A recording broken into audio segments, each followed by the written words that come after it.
Good morning.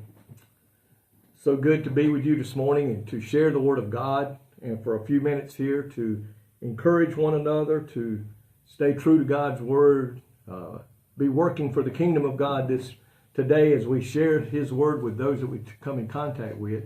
And I thank each and every one of you for watching, for commenting, and pray that you'll share these with your friends, especially the lost, not because of who I am, but because of what God's Word is saying as it goes forth, that we may win them to the Lord, and they shall become a child of God. I want to look at 2 Timothy today. Paul, in his writings to Timothy, in chapter 2, he lists some things that we as Christians should be like.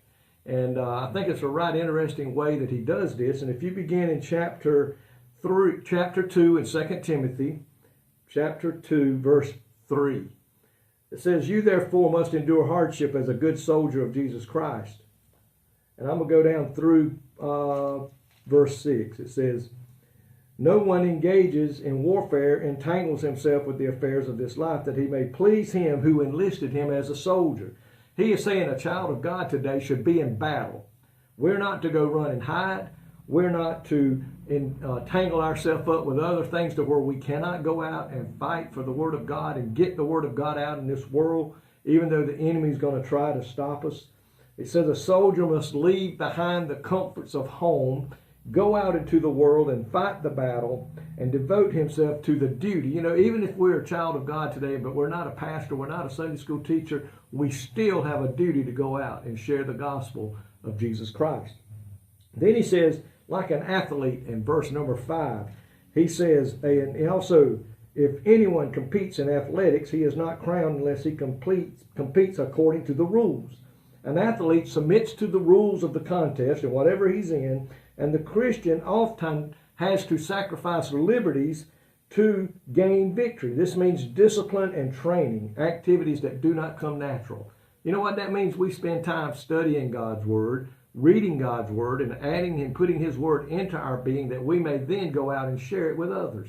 We spend time in prayer, seeking God in prayer that we may grow stronger, and the Holy Spirit can lead and guide us and teach us and talk to us and encourage us. So today we're like an athlete. We're in training, maybe not exactly running down a track and lifting weights, but we're in the Word of God, getting stronger in the Word of God that we may share it with others. And then he says in verse 6, he says, the hard-working farmer must be first to partake of the crops.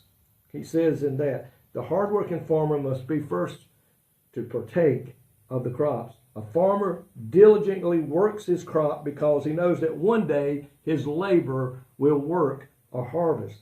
The fruit of the Christian labor is seen in the lives of others. Is our life today as a child of God making a difference in the lives of others? We should be out working for God and witnessing and sharing the love of God and living the life that portrays the Christian life, living a life that shows the joy and the happiness that comes in serving the Lord.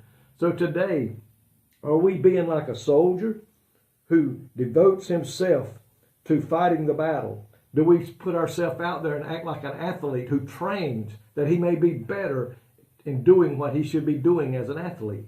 Or are we like a farmer who sometimes works alone, works and not ever being seen by anybody? We should not work in the kingdom of God to be seen, to be heard, to make a big name for ourselves. The Bible says, even though some of the hardest working people in the Christian life today are those dear old saints who get on their knees in that closet and prays for that pastor, prays for those deacons, prays for those Sunday school teachers. Those are some of the hardest working Christians. Are we setting an example today for our family?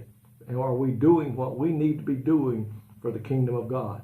So folks, let's be like that soldier, that athlete, and that farmer. Let's be out reaping a harvest as that farmer will one day. Lord, thank you today for your precious word that teaches us how we should be. What a wonderful statement Paul put here for young Timothy to follow. And today we need to be following the same word today as a child of God. Thank you, Lord, for your precious word in Jesus' name.